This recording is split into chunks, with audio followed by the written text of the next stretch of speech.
Témoignage sur le pardon numéro 3. Témoignage de la sœur Mapendo Faith, ce n'est pas son vrai nom. Le pardon est une puissance qui nous libère des émotions de haine, de colère et de vengeance, lorsqu'on est blessé, trahi ou déçu par une personne à qui on se fiait pleinement. Mon témoignage relate mon expérience en matière de pardon. J'ai grandi en craignant Dieu dans ma marche chrétienne et en aspirant, comme toute jeune femme, d'avoir un mari qui connaît le Seigneur et le sert. Malheureusement, ma réalité d'aujourd'hui s'avère éloignée de mon rêve de jeunesse. Car ma foi a été mise à rude épreuve. À cause des offenses vécues dans ma vie du couple, j'ai dû apprendre à mettre en pratique la prière dite du Notre Père, spécialement lorsqu'elle dit « Père, pardonne-nous nos offenses comme nous pardonnons à ceux qui nous ont offensés ». Souvent, il m'a fallu m'humilier, accepter d'oublier le mal que l'on me faisait pour le bien de la famille, et pardonner quand bien même il m'en coûtait au fond de moi. Mon mari s'est beaucoup dépensé en offenses à mon endroit, mais j'ai retenu ceci que je trouve la plus grave parmi toutes ces offenses. J'aimerais signaler que j'ai dû me séparer de mon mari durant 17 mois, car j'avais refusé de lui pardonner cette fois-là. La première fois, j'ai découvert qu'il me trompait avec une fille d'une trentaine d'années plus jeune que lui, et ceci après que j'avais dû prendre en charge, seule, toutes les dépenses familiales durant 2 ans, car mon mari ne voulait pas travailler, pour toutes sortes de raisons. La fille avait fait un appel téléphonique auquel j'avais répondu. C'est là que je découvris le mauvais comportement de mon mari. Par la suite, j'ai surpris leurs différentes conversations électroniques, car c'était un amour via Internet. J'aurais dû pardonner, mais ma réaction fut violente. Je frappais mon mari de toutes mes forces pour lui exprimer ma colère, ma blessure. Quelque temps après, mon mari m'informa de son désir de me quitter pour aller vivre avec la fille en dehors du Canada. Il me traîna en justice avec ses avocats afin de négocier une séparation à l'amiable, pour non seulement le partage des biens, mais aussi pour que je lui verse une pension alimentaire. Dieu étant juste, les juges l'obligèrent à aller travailler, car nous avions des enfants. Ils lui imposèrent un délai avant de statuer sur notre cas. Or, à moi, il n'était rien exigé d'autre que d'attendre l'échéance du délai imparti. Or donc dans l'entretemps, je devais m'humilier pour lui pardonner, je devais également l'aider pour son nouveau travail. Je l'y conduisais, j'allais l'y chercher, je devais même le déposer à la bibliothèque, car je lui avais ôté l'Internet à la maison pour qu'il ne puisse plus parler à sa dulcinée. J'ai fini par lui acheter une auto pour ses déplacements. Cependant, quand je priais en pleurant, je devrais être sincère envers Dieu pour implorer sa grâce afin que je parvienne à pardonner sincèrement. À l'époque, je n'étais pas prête pour un divorce, c'était contre mes valeurs et l'image que je voulais projeter en tant que chrétienne. Surtout, je ne voulais pas détruire ma famille. La grâce de Dieu était sur moi. Un jour, je lui rappelai le rendez-vous avec les avocats. Il me répondit qu'il les avait appelés pour annuler le rendez-vous, car c'était fini avec sa dulcinée. Je n'arrivais pas à y croire quand je pensais qu'il lui envoyait de l'argent pendant que moi, je devais le prendre lui-même en charge. Nous avions vécu en paix pendant quelques mois jusqu'à ce que je tombe sur l'appel Internet d'une autre fille. J'avais refusé de pardonner cette fois-là et je dus creuser un gros trou dans ma vie avec des conséquences très négatives non seulement pour moi, mais aussi sur toute la famille. J'ai chassé mon mari de chez nous, je lui avais déjà remis sa part des biens familiaux qu'il avait préalablement requis. J'avais beaucoup de colère en moi, car j'ai toujours travaillé pour 2 dans ce mariage. Là, j'étais obligé de donner la moitié des biens à celui qui n'avait pas travaillé pour les avoir. Mais cela est une exigence de la loi sur la séparation au Québec. Nous étions donc séparés et il avait demandé le divorce. Je lui versais une pension alimentaire pour un des enfants quand bien même je prenais en charge la quasi-totalité des dépenses des enfants. Malgré tout cela, il me considérait comme la source de ses maux, et avait promis de tout m'arracher. Je me suis replongé dans la communion avec Dieu. Je servais à l'Église dans la louange et l'intercession. Je me suis résolu de pardonner pour être en harmonie avec Dieu. Ça m'a pris quelque temps pour pardonner à mon mari, car il avait détruit la famille, les enfants en souffraient, les frais d'avocat, etc. Je ne comprenais pas pourquoi Dieu me faisait vivre tout cela, d'autant que je suis une personne qui craint Dieu dans mon travail et dans mes relations. Je souffrais et me culpabilisais, je me disais que si seulement je n'avais pas mal réagi, je nous aurais évité la souffrance familiale. Je devais constamment être en contact avec des travailleurs sociaux pour les enfants, les avocats, partager les enfants et les animaux domestiques une semaine sur deux. Face à cette situation, les amis commençaient à me proposer de nouvelles relations. Mais je refusais. Je me disais, j'attendrai jusqu'au divorce, car je devrais demeurer pur devant mon Dieu. Mon calvaire prit fin quand j'entrepris une prière de jeûne de 3 jours. Le Saint-Esprit me convainquit de pardonner à mon mari malgré le mal qu'il me faisait, aussi de briser toutes les malédictions que j'avais prononcées contre lui. Je pleurais puisque j'avais à pardonner à celui qui me blessait constamment. J'ai fait la paix avec moi-même, je me suis rappelé une discussion que j'avais eue avec un de mes pasteurs qui m'exhortait à prier pour le père de mes enfants et ne lui souhaiter aucun mal, autrement, cela s'apparenterait à de la sorcellerie. Les paroles de cet homme de Dieu retentissaient dans mes oreilles. Et je me rappelais également tout ce que le pasteur Laurent me disait quand il venait nous réconcilier quelques années auparavant. Je revivais aussi les différents films chrétiens où l'on me faisait réaliser la puissance du pardon. Je n'étais plus la même, j'étais libérée, je priais pour ma famille. J'ai eu d'autres combats, mais j'étais forte et confiante en Dieu. Un jour, mon mari est venu récupérer le reste de ses effets personnels, il en profita pour m'annoncer la bonne évolution de sa nouvelle relation, toujours par Internet. J'étais calme et heureuse pour lui. Il voulait que je lui signe les papiers de divorce rapidement. J'acceptai, mais le juge avait remis la rencontre à 3 mois plus tard, car il fallait d'abord qu'intervienne le jugement sur la garde des enfants. Une semaine avant, mon mari m'a ramené mon fils, il n'était plus capable de s'en occuper. Et cela a eu comme conséquence que j'ai remporté le jugement sur la garde de nos enfants, et de ce fait, plus de pension alimentaire à verser. Un matin, je reçois l'appel de mon mari. J'étais étonnée, car il me haïssait à ce point que j'avais peur qu'il me fasse physiquement du mal. Or donc depuis la veille, j'étais en prière pour lui. Le Saint-Esprit m'avait convaincu de jeûner et de prier pour lui, car une situation fâcheuse risquait de lui arriver. Mon mari ne m'avait pas rappelé dans la journée, et quand je le rencontrai, il me confia que la vie n'avait plus aucune valeur pour lui. Et que le repas qu'il prenait était son dernier sur la terre. Je le réconfortai, puis le soir, je lui envoyai une photo de famille prise quelques années auparavant. Ceci lui a probablement sauvé la vie. Il m'appela 2 jours plus tard pour me raconter ce qu'il vivait. Non seulement, il avait perdu tout ce que je lui avais payé en partage de patrimoine familial, puis, il s'était fait arnaquer sur Internet par la fausse femme qu'il attendait. Il se retrouvait à la case départ, dépourvu de tout et très endetté. J'avais décidé de l'inviter chez moi pour qu'on passe Noël ensemble. La soirée s'était bien déroulée.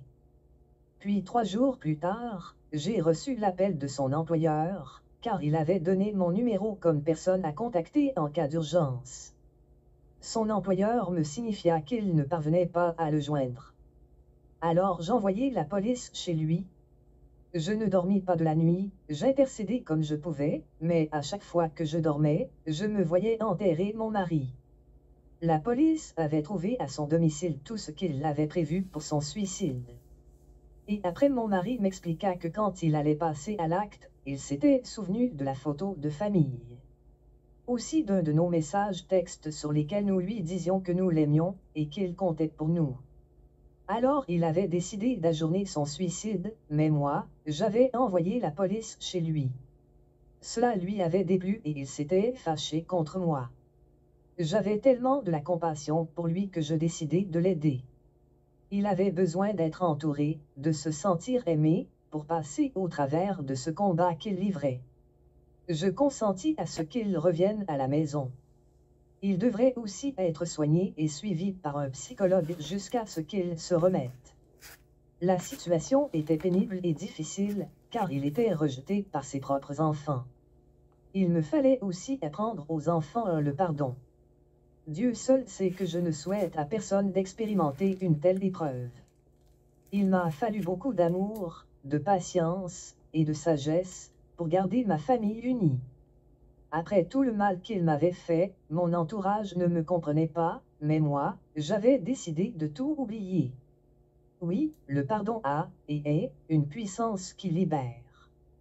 Il faut avoir le courage de porter sa croix contre vent et marée. Le diable tentera de te faire croire que tu es stupide de pardonner. Mais si tu regardes à Dieu, tu passeras au travers, avec larmes et humiliation parfois. Dans mon cas, c'est la finalité qui avait compté. Grâce à mon pardon, il y a eu un homme de pardonné, sauvé de la mort, et une famille à nouveau réunie. Je suis contente de rendre mon témoignage public, car il pourrait servir à aider quelqu'un d'autre. Dieu m'a même utilisé récemment pour réconcilier une famille non chrétienne qui a vécu ce que j'ai eu à vivre. Les blessures étaient apparentes pour cette famille malgré les années, mais je leur ai parlé du pardon qui permet de déplacer les montagnes et les blocages que l'on s'impose dans la vie. Le fils pardonna à son père et vice-versa. Cette famille vit désormais une vie d'unité. Aussi, la mère, contente, me confia que c'est bizarre que son fils soit devenu un homme positif tout d'un coup. Je sais aujourd'hui que le pardon est un processus continuel, une attitude qui nous permet de voir combien Dieu nous aime en nous accordant sa grâce du pardon au quotidien. Et pour être juste devant lui, nous devrions faire la même chose, car nous aussi offensons les autres d'une manière ou d'une autre. Jésus a montré l'exemple sur la croix. Et si jamais Jésus n'avait pas pardonné, que serions-nous? Le manque de pardon amène la division, la méchanceté, la guerre, et celui qui en souffre le plus c'est la personne qui a refusé d'accorder son pardon. Le pardon est le feu qui peut embraser toute une vie. Que Dieu vous bénisse au nom de Jésus-Christ de Nazareth. Commentaire de l'auteur. Comme commentaire par rapport à ce témoignage, on entend souvent des phrases du genre « ils m'ont fait du mal, je leur ai pardonné ». Or donc, quand le malheur intervient pour ceux qu'on dit avoir pardonné, certains ne peuvent s'empêcher de s'en réjouir. Ces témoignages nous montrent une attitude contraire à ces pardons tronqués. Nous trouvons ici une vraie expérimentation des nombreux thèmes développés dans cet ouvrage. D'emblée, le caractère pénible de l'acte de pardonner est bien décrit dans les récits de notre sœur. Elle confesse que « j'ai pleuré car j'avais mal au fond de moi pour pardonner à celui qui me blessait constamment ». Dans l'introduction de cet ouvrage, nous avertissions expressément que le vrai pardon est autant pénible pour ceux qui pardonnent que pour ceux qui désirent être pardonnés. Raison pourquoi de pardonner exige le courage et la foi. Car on doit pardonner par la foi sans tenir compte des sentiments de peine présents dans notre cœur. Ces sentiments ne disparaissent qu'après la décision de pardonner a été prise. Au début de cet ouvrage, nous disions que le chrétien, puisqu'il est dans l'obligation de pardonner à cause de sa foi en Dieu, expérimentera une pression intérieure doublée d'une douleur pour l'offense. Aussi que cette douleur sera grande autant qu'elle est l'offense. Donc il souffre doublement. Il souffre de l'offense et de la douleur de l'offense. Car d'un côté, le chrétien ne peut se satisfaire d'un cœur qui refuse de pardonner comme le croyant. Et de l'autre, il doit prendre courage pour absoudre le mal qu'il a subi. Notre sœur a expérimenté la double peine de l'offense et l'exigence du pardon. Aussi, pour surmonter ces deux peines, elle a dû recourir à la prière et au jeûne. C'est donc avec l'aide du Saint-Esprit qu'elle est parvenue à pardonner et à trouver la liberté. Beaucoup ignorent que l'acte de pardon est intimement lié à la prière, car c'est en priant pendant la peine de l'offense que nous pardonnons à nos offenseurs pour ensuite les bénir. Il faut savoir que les chrétiens pardonnent par la foi. De plus, parmi les raisons de pardonner, répertoriées dans ces livres, nous en trouvons plusieurs dans les récits du témoignage de notre sœur. D'abord, notre sœur pardonne pour qu'elle soit elle-même pardonnée par Dieu. C'est ainsi qu'elle a mis en pratique le Notre Père, notamment dans la partie de cette prière qui déclare « Pardonne mes offenses, comme je pardonne aussi à ceux qui m'ont offensé. Ceci démontre qu'elle s'est habituée à pardonner de nombreuses autres offenses de son mari, injures et autres humiliations. Car c'est en pardonnant les petites offenses qu'on parviendra à pardonner les grandes offenses. Son pardon pour les graves offenses de son mari intervient pendant sa prière, son jeûne. C'est donc qu'elle fut instruite que pour que ses prières soient entendues, il lui fallait absolument pardonner à son mari. Marc 11, verset 25. Et ici, nous en parlons dans les sous-chapitres 3.3. Dans sa démarche du pardon, notre sœur s'est devait de vaincre un obstacle majeur, celui de l'orgueil, qui est décrit dans le chapitre 4.1. Et c'est une sœur que je connais depuis plus de 10 ans. Et je savais que c'est elle qui avait un bon travail, qui nourrissait toute la famille. De ce fait, elle avait toutes les raisons mondaines et humaines de chasser définitivement ces maris récidivistes de l'adultère, je m'excuse. Mais à cause de l'humilité, de la crainte de Dieu et de l'amour de l'agapé, elle a résolu de pardonner pour avoir un cœur libre et communier avec son Dieu. C'est ainsi que même si elle avait été contrainte d'accepter le divorce voulu par son mari, mais elle a appliqué l'amour en continuant à faire du bien à ses aînés, au point même de lui acheter une auto pour aider à son transport. Car ainsi faisant, elle pratiquait réellement l'amour qui pardonne tout et qui supporte tout. Il s'agit de cet amour qui porte quelqu'un à faire du bien à ses oppresseurs ou à ses ennemis. Matthieu 5, verset 44. Elle n'a jamais eu à pardonner pour récupérer l'homme, mais elle l'a fait à cause de Jésus-Christ. Donc son pardon fut un pardon sans intérêt. Car ainsi qu'on l'a dit dans le chapitre 12 du livre, le vrai pardon doit être accordé toujours en accord direct avec l'offense et jamais en rapport avec l'intérêt que l'on peut tirer de l'offenseur. Les chrétiens pardonnent pour l'amour qui pardonne tout. On pardonne à cause de l'amour et aussi on demande pardon à cause de cet amour. Car la Bible dit que l'amour ne fait pas du mal au prochain. Ces témoignages corroborent certains termes cités dans cet ouvrage. Tu n'auras compris que ce que signifie la phrase « L'amour excuse de tout » lorsque tu auras été offensé. Car c'est par l'acte du pardon qu'un chrétien saura s'il l'aime ou pas. L'acte du pardon est la mesure de l'amour du croyant en Christ Jésus. Cet amour traduit c'est à quoi Jésus-Christ lui-même nous exhorte pour ce qui concerne d'aimer ceux qui nous haïssent et nos ennemis. Si vous aimez ceux qui vous aiment, quel gré vous en sera-t-on, avait dit Jésus-Christ de Nazareth. Ou quelle récompense vous allez avoir. Les pécheurs aiment aussi ceux qui les aiment. Luc 6, verset 35. Un vrai pardon procède nécessairement de l'amour agapé. Un amour qui ne cherche pas son intérêt. Et celui qui ne cherche pas son intérêt, je voulais dire plutôt, mais celui de l'offenser. Sachant que nous pardonnons à cause de Christ et pour Christ. À cause de Christ parce que c'est un commandement de Dieu. Aussi pour Christ parce que l'acte de pardonner nous remet en communion avec Jésus-Christ. Nous pardonnons pour obéir à Christ et pour témoigner de l'amour à notre offenseur. L'amour qui pardonne tout est notre seule motivation à pardonner nos offenseurs. Notre sœur a aussi prouvé que pardonner n'est pas une victoire sur l'offenseur, mais plutôt un accueil, un signe d'amour, un encouragement pour celui ou celle qui court sur le poids de la culpabilité pour avoir offensé. Le mari de notre sœur était à ce point chargé de poids de sa culpabilité qu'il avait résolu de se suicider. Aussi que la sœur m'informa de la situation, je l'encourageais à reprendre cet homme pour aider à sa santé mentale.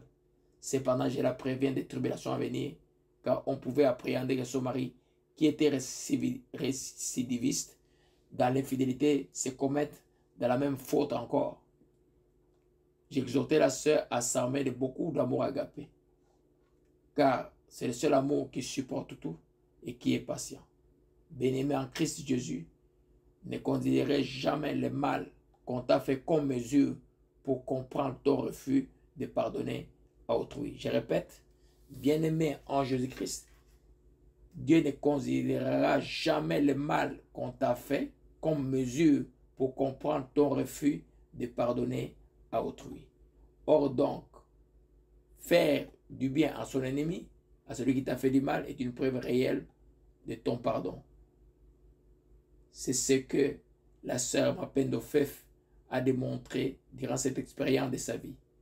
Nous aussi devons abonder plutôt, je voulais dire, dans le pardon mutuel, car c'est là la volonté de notre Père qui est dans les cieux, de notre Dieu. Amen.